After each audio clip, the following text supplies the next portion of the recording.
with a star suspended and more. This is Wrestling Rambles. My name is John and you're watching the Wrestling Report. Before we move on, make sure you subscribe to Wrestling Rambles with notifications on and don't forget to like the video.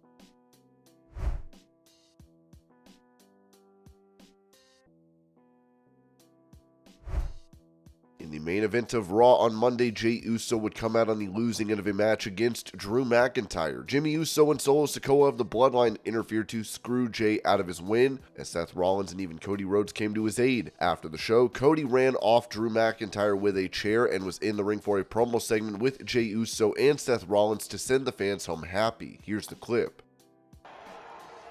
Very few people can do what this man does. Let's hear it for the Yeet Master himself, main event, Jey Uso!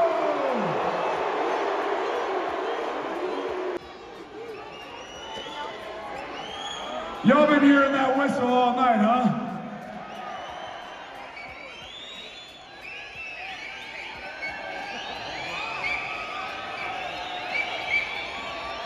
Hey, let's give it up for the San Antonio whistle, y'all.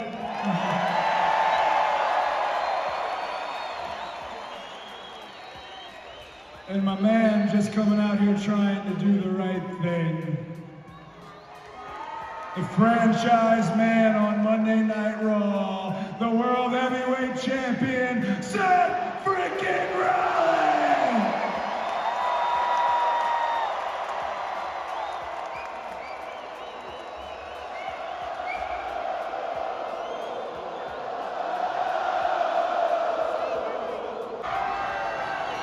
Hey, you know it's a really fun game we get to play, right?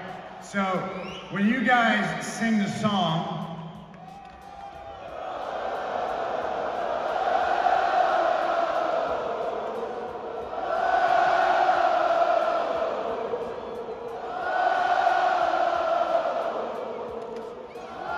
yeah, when you guys sing the song, especially when Cody's talking. He doesn't want to interrupt you. So I got to do it for him. But I want to say this. Say anything tonight. I appreciate you guys chanting diarrhea with me tonight.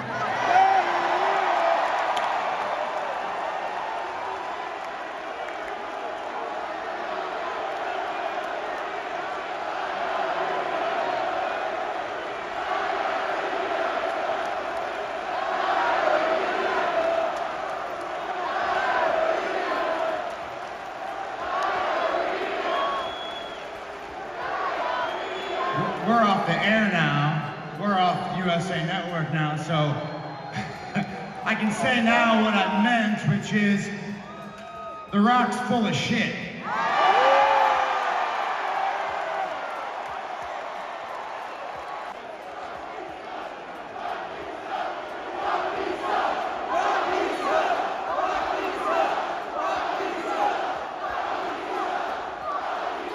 With me, San Antonio. You guys have been awesome all night long, baby. We love you. Hey. So, What are you doing with that? well, listen. I feel like you guys have been such a great crowd. Sold out? Yeah, sold out. Hey. If you're down here on the floor, say hi to everybody up there. Everybody up there, say hi to everybody down here. Say hi.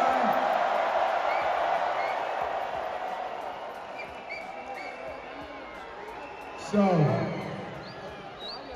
I think we need to give some stuff away. Oh, yeah? What you got? Well, we got this weight belt. We've got this shirt.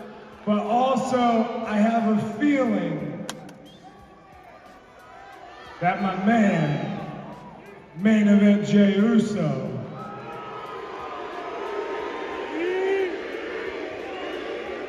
somebody's going home with one of Jey's shoes.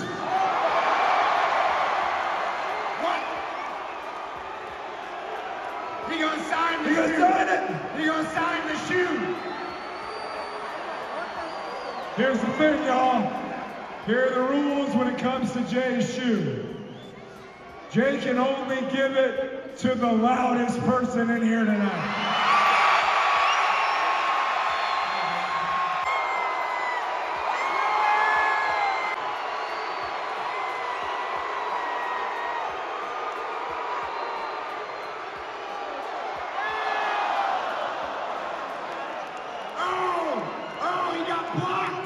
He got blocked by the lighting ring.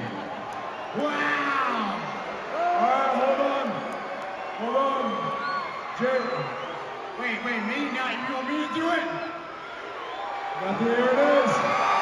Let's go.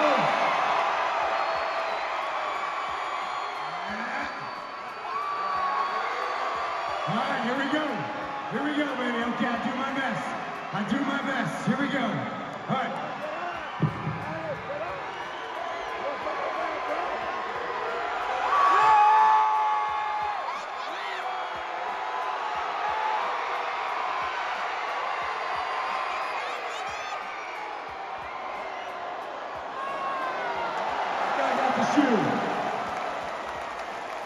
Is everybody okay? They're okay. 3 points, it's all good. We went kind of out of order. These were the smaller items. Jay already gave his shoes away. So as much as my cousin Berkeley, you guys say hi to Berkeley? Y'all ain't gonna like him that much, so go ahead and boo Berkeley. I think, listen, I'm still gonna give this thing away, but Seth, you tell me, you're in charge of the show. Maybe we should give him one of the chairs.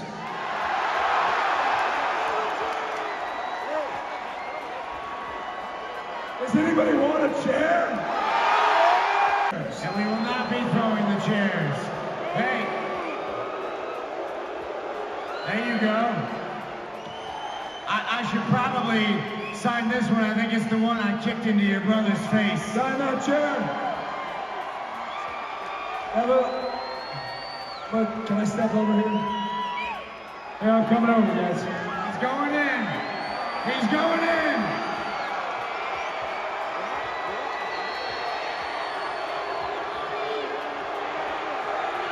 Oh, yeah.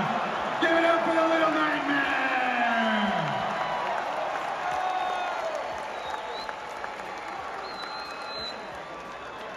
Okay, we got the chair thing. Who's getting the chair?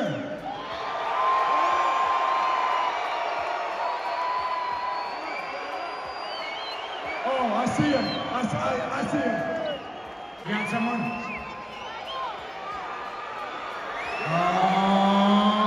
I think we found him.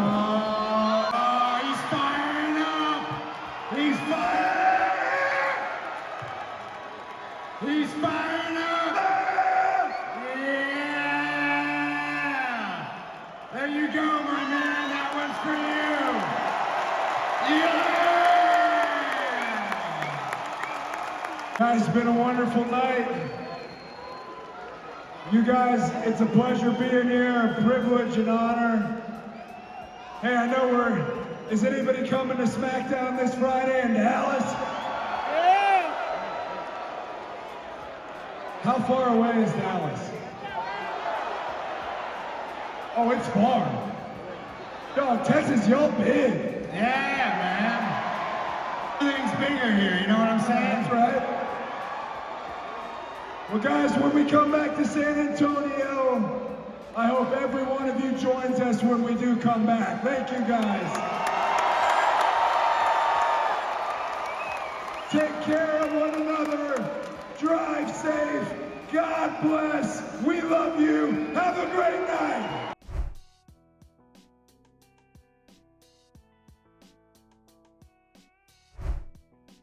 revealing how those that may have been involved in the Intercontinental title match at WrestleMania 40 are seemingly no longer taking part in the match. Dave Meltzer said this regarding Raw in the announcement of the Gauntlet bout on Wrestling Observer Radio. The interesting thing is, if you remember last week when they were building this up, two of the key guys they were building up for this were The Miz and R-Truth, and they were nowhere to be seen. Brian Alvarez added, "I think the deal must have been that they were going to go with them, and then they just decided whatever they're going to do, they want better wrestlers, because you can see they loaded it up with Ricochet, who hasn't been around, JD, who came from nowhere."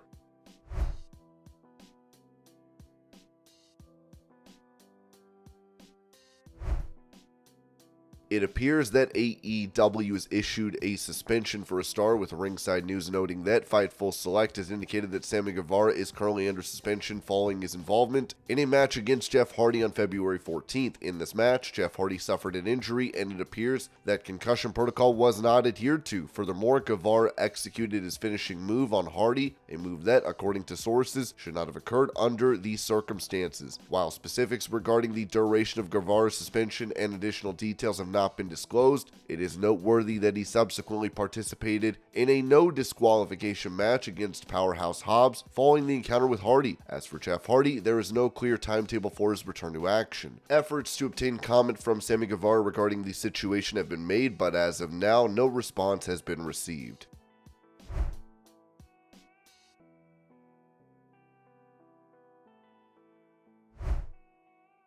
Bringing up a conversation he had with John Cena, former WWE star AJ Francis, previously known as Top Dolla, told WrestleBinge meeting John Cena and having a conversation with Cena in his dressing room, and Cena was like, "Man, you're the best rapper on earth." He was like, "You gotta show them out there when you get the opportunity. Sad thing is, I never really got the opportunity, so it's a double-edged sword. You can only do as much as you're given."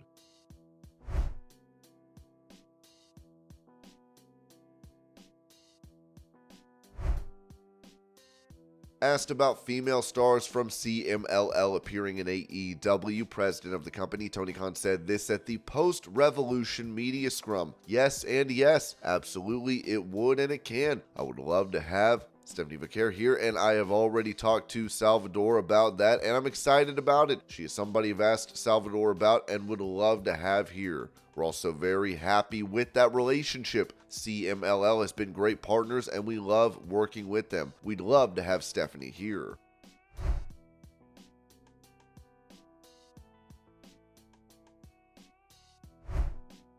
With it announced that Paul Heyman would be inducted into the WWE Hall of Fame for the class of 2024, many stars reacted to this as Roman Reigns posted the finger up emoji. Natalia wrote, "Congratulations, Paul Heyman. You've had an amazing career, and the best part is it's only heating up." Zelina Vega said, "Couldn't be more perfect. Love you, Paul Heyman. Can't wait to celebrate you. Congratulations, Hall of Fame." And Bully Ray wrote, "Congrats. Welcome to the club. Well deserved. Paul Heyman, we will be sending your Hall of Fame ring via FedEx. The tracking number is..."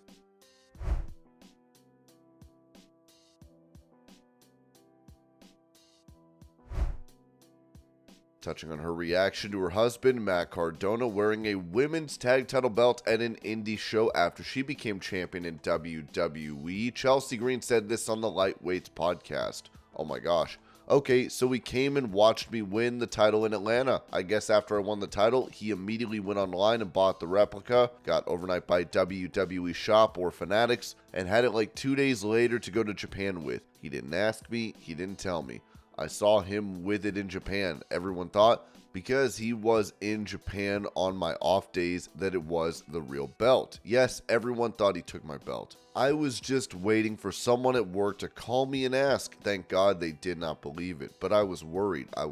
I'm not gonna lie, because he does stuff like that. He does crazy things. He makes videos out of all my wrestling stuff. I'm the butt of all of his jokes. So I really thought that WWE was gonna get mad at me, and I was gonna have to prove, like, here I am, this is the belt, he's got a different one."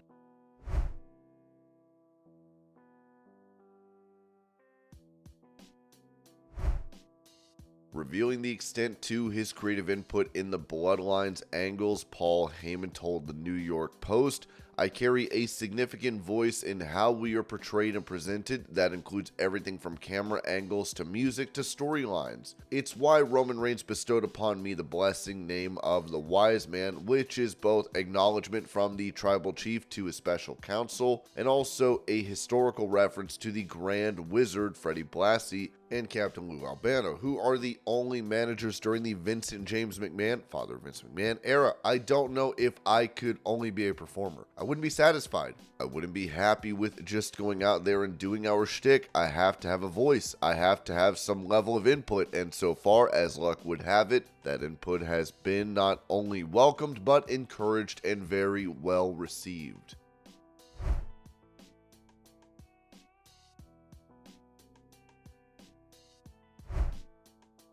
Mentioning his desire to have a match against Bryan Danielson, Nic Nemeth said this to Monopoly Events, "I'd like to lock horns with Daniel Bryan again without WWE dictating the outcome and protecting him. I want a true one-on-one showdown with someone revered as one of the all-time greats and to show the world that I'm no less exceptional. I want to go toe-to-toe with him and for everyone to witness and realize, oh, Nick's pretty damn good too. No, scratch that. I'm freaking phenomenal at this. That would be a dream come true. While I have a list of Japanese legends I'm eager to face to test my skills, Daniel Bryan is the ultimate goal on the horizon. I'll lock guys with him, lay him out with a headbutt, choke him out, make him tap, you name it, I can't wait."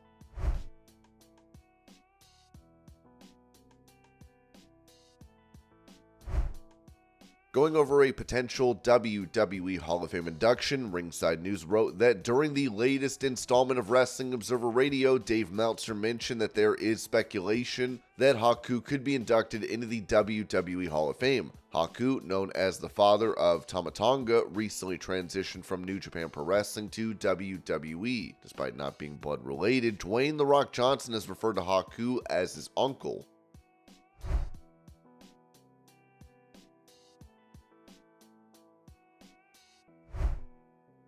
Recalling initial plans for him to turn heel against The Rock, John Cena said this to Chris Van Vliet, "It was Cena Rock 1. I got word that they were going to do it. I went out and recorded a new song. I went out and got all new gear. I wasn't prepared for ruthless aggression. That was the last time I wasn't prepared. I mean, I heard rumblings of, we're going to do it, and in 48 hours, I had a new track, a new studio mix theme song, and a final mix. I had 7 new singlets, low-cut singlets with boxing-type robes. I already had the boots in storage, so I dusted them off. I was ready to go and already thinking about what I could do with the story. Okay, what is a heel? A heel is not just new gear. The objectivity or the message behind the singlet and the boxing robes and the boots is the exact opposite of what you saw with the street gear, the jean shorts, the t-shirt, the ball cap, the sneakers. Go the opposite route and now lean into the opposite of everything you stand for. So I would begin to not work as hard. I would show up less. I would be untrustworthy and unloyal. I would lack respect in what I did. I would give up a lot. All those things you can take and make interesting stories. And this is the stuff that's running through my head. Not what moves can I do. It's like, how can I take the intellectual property that people are familiar with and twist it so it's like, this guy is insane. It's everything I've come to love and now I genuinely hate it and being a real bad guy. And I think that was the conversation that was eventually had where it's like, okay, it's a bad idea.